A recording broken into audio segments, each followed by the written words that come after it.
exactly what happened. It's going to be first down without them even having to run a play, Paul. Furtado goes with the long count right there. That's a good call by head coach Tom Botello of the Durfee Hilltoppers. He went out there, and I think you're right. It was designed. He was going to go out there and call those signals and see if he could draw the Dartmouth Indians. And Dartmouth, you figure that they would jump because it's a big point in the ball game. They're holding on to that 6-0 lead. They were failed to get the 2-point conversion, and they really wanted to stop the run right there, and they jumped. Okay, Costa is set wide to the right. Furtado brings him out. He hands off to Martins over the left side. He's got running room. It's finally dragged down after a gain of 10 yards by number 36, Steve Roberge of Dartmouth. That's going to be close to another Durfee first down with 5 minutes and 18 seconds left to play in this third quarter, Paul. Durfee on the move. And it looks like they were bringing the ball a little bit more to the outside, something that they didn't do in the first half. They seemed to rely on bringing the ball up the middle, which seemed to work for them. As we said, it's just the interception and maybe not converting one fourth down play in that first half that prevented them from getting on the scoreboard. It looked as if they were going to get on the scoreboard if it wasn't for the interception. But right there, a good job of running to the outside. Dave Martins, 5'6", 147 pounds, a senior, and he had a lot of room, and if it wasn't for Roberge, he would have had the first down on that play. But look at this. It's a second down. It's 1 yard to go. And now an interesting call for Tom Botello. You're down there in fourth down territory. You got one play that can easily get you the first down. Why not take the shot right here and maybe send Chris Costa and maybe send out Tony Rezendi short? This is the situation that coaches like to be in because this is like a free play for them. So Furtado brings them out. And now the quarterback with a handoff. It's going to be Palumbo. Palumbo goes down the right-hand side, and he is brought down. And he is going to be short, I believe, of the first down. Let's see. Todd Thatcher in on the tackle. It's going to be close, but I think he's going to be short again. I don't know if I agree with that call. No, I don't. I think he should have put it up. I really do. I think that Furtado has been very successful to the air. As his father said, he likes to throw the ball. He's very good at throwing the ball. I think they had an ample shot to throw it up to try to tie this ball game. I think they lost a yard on that. It's going to bring up third and about almost 2 yards. This set wide to the right is Feidelberg, to the left is Costa. Furtado's going to keep it himself, and he's going to get that first down on the quarterback sneak over the left guard, and it's going to be 1st and 10 for the Durfee Hilltoppers at the 19-yard line. And they're moving the ball, Paul. They're mixing it up, and their offensive line is doing a little firing it out of their own. Oh, you have to credit the offensive line, namely Lance Desnoyers, the center. The guards Tom Desnoyers and Tom Hartgraves, and the guards Tom Robinson and also Tom Hartgraves. A good job right there, and I think, as you see, the plays are being mixed up very, very well. Okay. Furtado brings them out. Costa to the right. Plant to the left. Furtado back to pass. He's looking for Costa. He's got him. A little bit overthrown to the outside. Costa makes a dive for the catch, but a little bit out of his reach. It's going to bring up 2nd down and 10 from the 19 with 3:51 to play in the third. Very important drive for the Hilltoppers right now, Paul, because as we saw in the first half, they had a chance to score. They were down around the 20-yard line, but an interception killed that drive, and their only real chance for scoring. It's really tough right there to be in a 2nd down and 10 situation, not having picked up at least 4 or 5 to bring up a 2nd and 5 or 6. And right now, there is only 3:51 left here in the third quarter. The question is, you know, it might be a while before they're down that deep in enemy territory again with the way the Dartmouth Indian defense can play. I'm sure Collins made some adjustments on that defense, so they really have to capitalize on this situation. They got Costa wide to the right. Costa wide to the right, Palumbo to the left. And Tim Furtado's going to take a timeout. He didn't like what he saw, so a wise play. When you're not sure what you're doing, take a timeout, go confer with the coach. There's a whole offensive squad moves over there.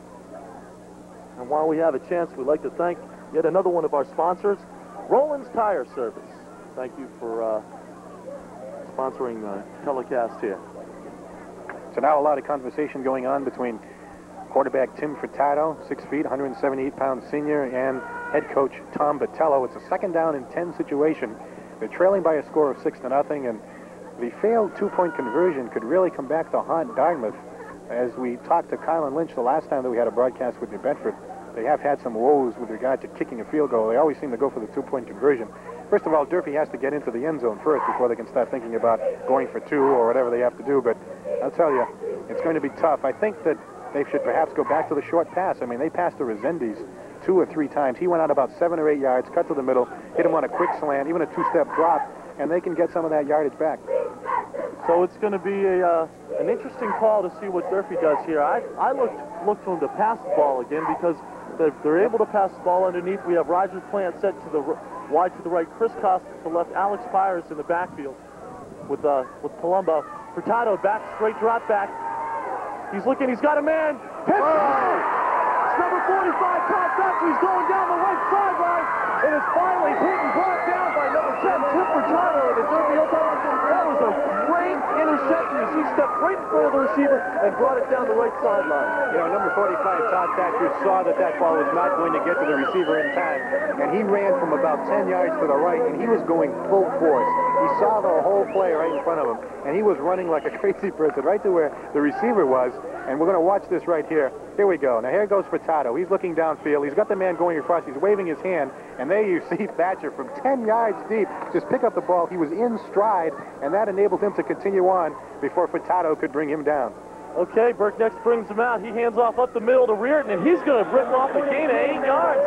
And again, all of a sudden, just as quick as that interception happened in this run, Dartmouth has got the momentum again, and like we talked about earlier, that drive is all for naught right now. Well, that gives them a lift. There's no question about it. And I'll tell you, I don't think Todd Thatcher would have picked up as much yards as he did on that interception had it been for the momentum. He was running in the direction of the opposite goal line. Just a great play.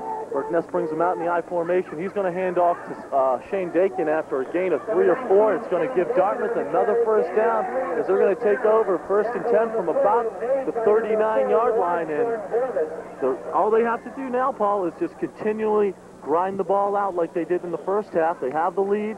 They'll take time off the clock. They'll move the ball down and probably score again. And credit number 76, Todd Robinson, 6'1", 230. He managed to bring down the runner, but as Alex said, didn't hold him to enough on that to prevent the first down. 1st and 10 at the 40. That's right. Robert set to the left. Dakin comes this way in motion. Hand off to Sybil. He's going around the right side and scampers around for a gain of about 12 yards. And a little misdirection that time on the part of the Indians. Oh, it looked as if Shane Dakin was going to get the ball around the left-hand side, and he was all crouched over, and he was zinging around the left-hand side. And when you weren't looking, the runner went to the right-hand side. And you'll see it right here. Look at Dakin going this way. No, actually, the fake handoff was to Reardon, and then Civil went to the right-hand side. And there was all kinds of room, a lot of people looking in the other direction. And then it's another first down for the Dartmouth Indians. If they score here, it's going to be very tough for Durfee. Dakin comes in motion. Robert is sent wide to the left. Handoff is up the middle to Reardon. He's grinding out about a gain of 6 or 7 yards. A great run with people on his back on that ball. Well, Matt Reardon, 6 feet and 185 pounds. He's a junior. He'll be back next year. And he did that all during the first half. Even though the Dartmouth Indians only put up 6 points in that first half, they moved the ball very, very well. And we pointed out early on when Dartmouth had that first drive, they ended up facing a 4th and 5 and couldn't convert. That's after they went about 45 yards on the ground.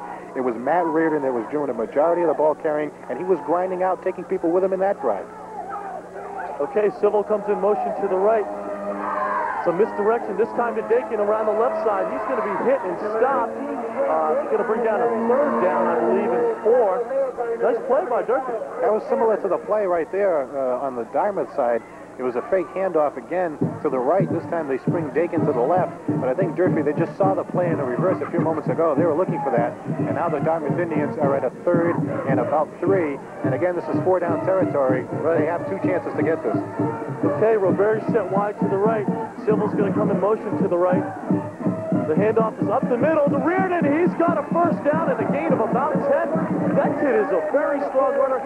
You can watch his legs just continually drive no matter if people are on him or not. He's going to wait till somebody takes those legs out from under him. And he did that during the first half. You know, he wasn't able to do that against the Bedford Whalers a couple of weeks ago. They really were keying on him, and he got the ball a lot in that game. But in this game, he's been moving the ball very, very well. And right now it's a 1st and 10, and as you see, the first down marker is at about the 1-yard line. Okay, Roberge sent wide to the left. Burke Nessa brings him out in the wishbone formation. He's going to keep it around, keep it himself. gain about 4 or 5 yards. Going to bring up second down and about 5 from the 6-yard line. And it's nice to see Burke Ness keep the ball. It changes it up. He was handing off to Reardon. Now he changes up. He's going to keep it himself. That keeps the defense guessing. And they are guessing because right now you see another 5-yard gain. And the only people I think that read it a little bit was Tom Desnoyers and also number 76, Todd Robinson. But not until 5 yards are once again picked up to their right-hand side. And you're going to see them just keep handing the ball off until they're in the end zone, just like they did in the first half. Burke Ness brings them out, the wishbone again. He's going to keep it around the left side. Tucks it under for a gain of about 3. He had Shane Dakin on the outside, could have pitched it up, but he thought that he'd be able to tuck it in for a touchdown. Not a bad decision. It looked as if he was going to be able to take it in. I think what happened is he may have lost his footing as he was about to turn the corner, and he was right in the face of 2 defenders. If he didn't lose his footing when he was turning the corner, I think he could have leaped in there and at least got to within 1 yard of the end zone. But he failed to do it, and now we have a 3rd and 4 as we complete 3. So that's the end of the 3rd quarter with the Dartmouth Indians leading 6-0 and pressing for yet another score. Stay tuned for 4th quarter action.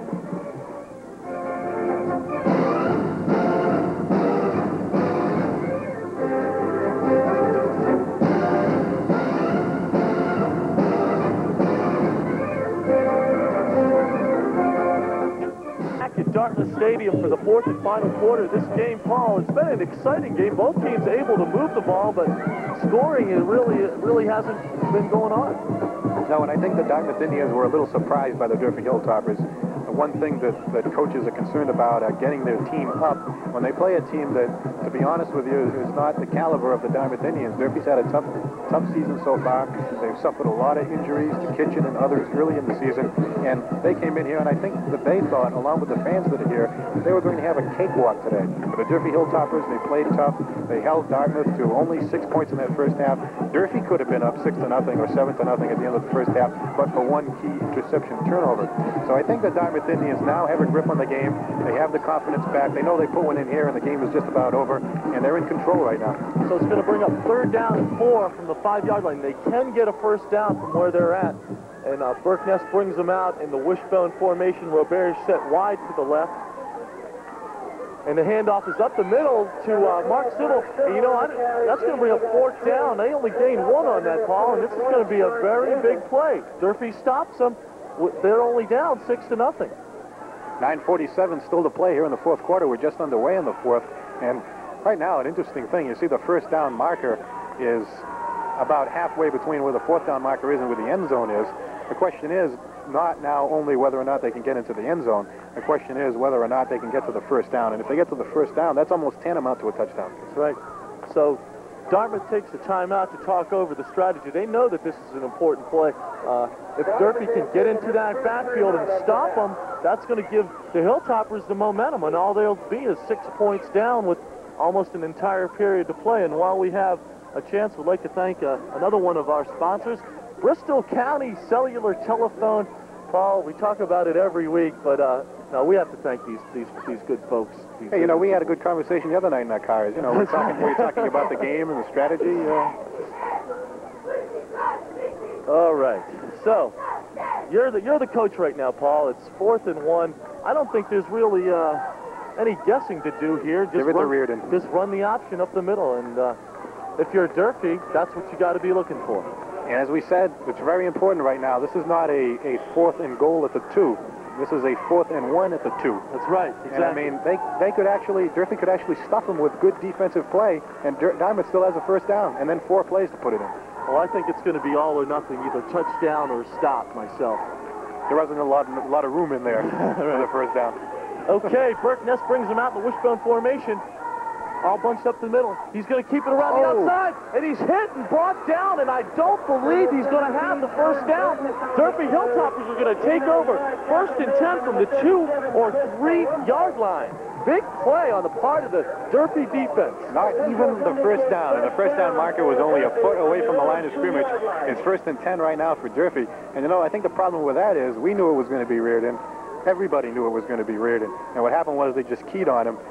I think the Durfee Hilltoppers knew that Carlin Lynch was pleased with the way that he continued to push through for those 2 and 3 yards, taking 2 and 3 people with him. And I think what happened was head coach Tom Botello just threw a couple people in there on Reardon, just enough to hold them. And right now the Durfee Hilltoppers is still alive with 8:29 to play. And they are tucked away deep in their own territory. They have to be careful. A sack and a safety can really put them away. Furtado brings them out. Costa wide to the left. They're going to hand it up the middle, and